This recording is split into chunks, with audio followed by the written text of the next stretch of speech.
Labrak pedagang cabai, aksi ngamuk wanita ini disorot, ternyata ini fakta sebenarnya. Seorang wanita merekam aksi dirinya saat melabrak seorang pedagang cabai viral di media sosial, Senin, tanggal 14 Maret tahun 2022. Dari video yang beredar diketahui kejadian tersebut berlangsung Minggu pagi, tanggal 13 Maret tahun 2022, di Pasar Jodoh, Batam, Kepulauan Riau. Wanita itu sengaja merekam aksinya saat melabrak pedagang cabai yang juga seorang wanita dengan kamera handphonenya. Ia mengaku ingin memviralkan kejadian itu lantaran kesal sudah 2 kali kejadian serupa ia alami.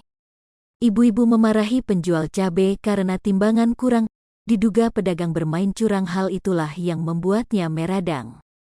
Dalam penjelasannya, ibu ini sebelumnya sempat beli 1,5 kilogram yang isinya kurang 3 ons, dan hari ini beli kembali 1,5 kilogram untuk membuktikan, yang ternyata isinya kurang lagi 4 ons.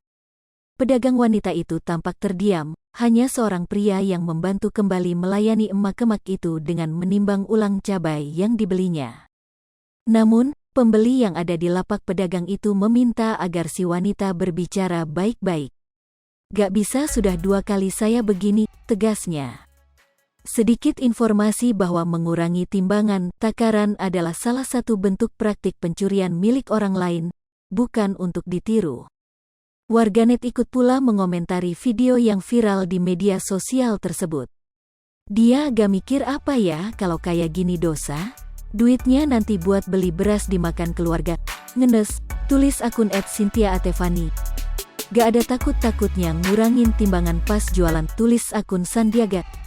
"Seneng aku sama model emak-emak kayak gini," tulis akun Artika Mai.